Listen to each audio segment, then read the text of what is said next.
Escuelas Innovadoras. C'est une école où les enseignants travaillent en équipe, se donnent un projet de réussite scolaire pour leurs élèves parce qu'il faut qu'ils maîtrisent les savoirs fondamentaux, mais aussi un projet de réussite éducative pour que leurs élèves réussissent à penser librement, réussissent à coopérer entre eux, réussissent à comprendre le monde. Aprende a aprender. Bonjour à toutes et à tous et très heureux d'être parmi vous aujourd'hui, très heureux de participer à ce forum des enseignants innovants, à distance certes, mais de tout cœur avec vous. Alors je suis ici dans un cadre un peu particulier, c'est celui d'une école primaire qui jouxte l'Université nationale d'éducation ici à Cuenca, en Équateur. Alors l'Université nationale d'éducation, l'UNAE, est à l'initiative des Jornadas de las Escuelas Innovadoras. Et ces jornadas sont 3 jours au cours desquels les écoles innovatrices d'Équateur, mais aussi de nombreux pays d'Amérique latine, viennent présenter leurs innovations pédagogiques.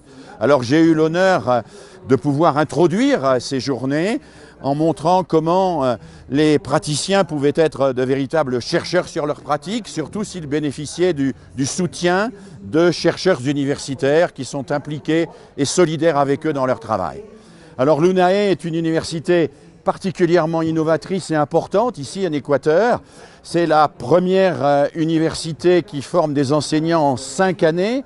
5 années à temps plein où les étudiants sont investis complètement dans leur scolarité. Beaucoup d'étudiants sont boursiers, beaucoup l'été. Ils sont moins nombreux aujourd'hui puisque les restrictions budgétaires imposées par le FMI ont amené à des coupes assez importantes dans les bourses des étudiants. Vous voyez qu'un peu partout dans le monde, c'est les mêmes combats qui sont menés. Et dans ces 3 journées des écoles innovatrices, il y a des expositions, il y a des ateliers, il y a des moments d'échange plus théoriques. Et nous sommes ici dans une des expositions qui a été organisée par l'UNAE, une exposition au cours de laquelle, et nous allons nous y promener ensemble, un certain nombre d'écoles innovatrices présentent ce qu'elles ont imaginé pour faciliter à la fois les apprentissages, mais aussi ce que nos collègues sud-américains appellent le buen vivir. Le buen vivir qui n'est pas simplement la réussite scolaire, mais la réussite éducative. Une réussite éducative qui se manifeste à travers des indicateurs qui ne sont pas simplement ceux des standards internationaux qui nous sont imposés par PISA par exemple. Alors je vous invite à visiter quelques instants avec moi cette magnifique et très intéressante exposition. Alors nous sommes là donc dans cette école primaire avec toute l'équipe enseignante et puis aussi des étudiants stagiaires, des étudiantes stagiaires et puis la directrice de l'école qui va nous dire en 2 mots quel est un petit peu le principe pédagogique de cette école. Correcto. El principio pedagógico del CI de Innovación UNAE es el aprender haciendo. Nuestros niños trabajan por ambientes de aprendizaje donde trabajan libremente una parte de la jornada, otra dirigida y los enfoques están dados desde la pedagogía de Reggio Emilia, la pedagogía de Waldorf, la corriente pedagógica de Montessori, desarrollo computacional, desarrollo de lengua inglés y quichua.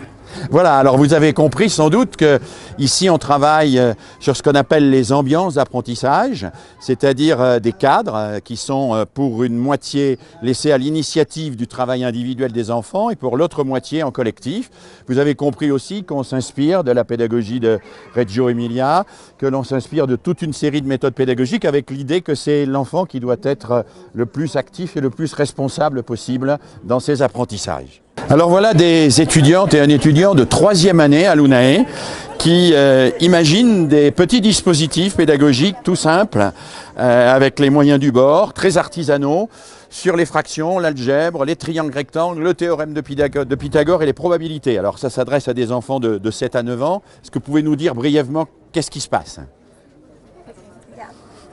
Nosotros lo que hemos hecho acá es con las piezas de acá, que son 12 piezas que forman, podemos ocupar y tratar diferentes temas, lo que son fracciones, álgebra, también probabilidades, esto para los niños desde quinto de básica en adelante. Et alors ici? Qu'est-ce qui se passe ici avec les fractions? Tenemos la unidad dividida en segmentos, entonces para tratar el tema de probabilidades podemos utilizar una moneda, un dado y lanzarlo. Entonces preguntar cuál es la probabilidad de que al lanzar la moneda caiga en esta figura y sea cara.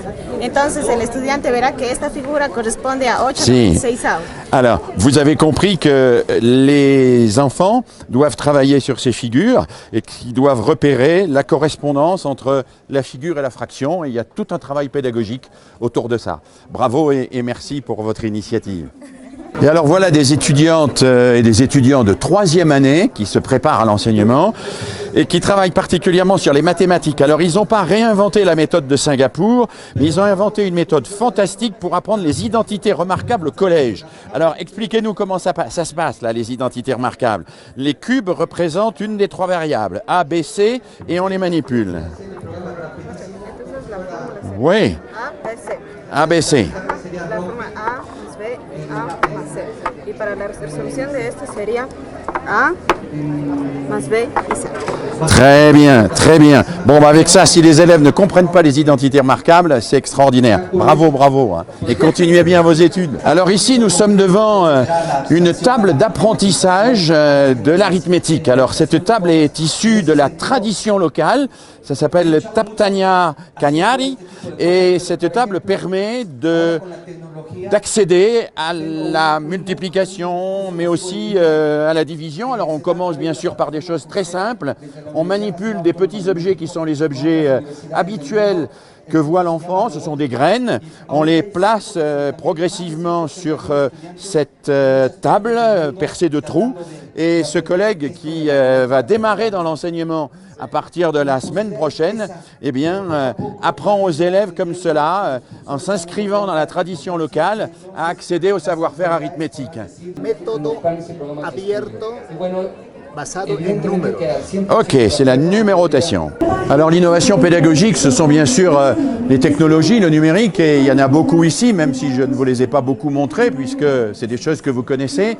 Mais l'innovation pédagogique cherche à articuler beaucoup l'inscription dans une tradition qu'il revendique, et puis le développement et la capacité d'apprendre, d'ouvrir les perspectives et de découvrir au-delà de la famille, au-delà du pays, toutes les solidarités qui lient le monde entier. Et pour cela, on utilise beaucoup la recherche généalogique, on utilise beaucoup la technique de l'enquête, et il y a ici énormément d'expositions qui permettent à des enfants d'aller faire des recherches et d'enquêter. Et l'enquête, la recherche sur l'environnement, mais aussi sur des problématiques plus larges, est un des angles majeurs de l'innovation pédagogique. Ça me paraît un angle fort parce que c'est ce qui donne à la fois le goût d'apprendre, l'envie d'approfondir et aussi le désir de connaître de plus en plus de choses et de s'impliquer de plus en plus dans les apprentissages.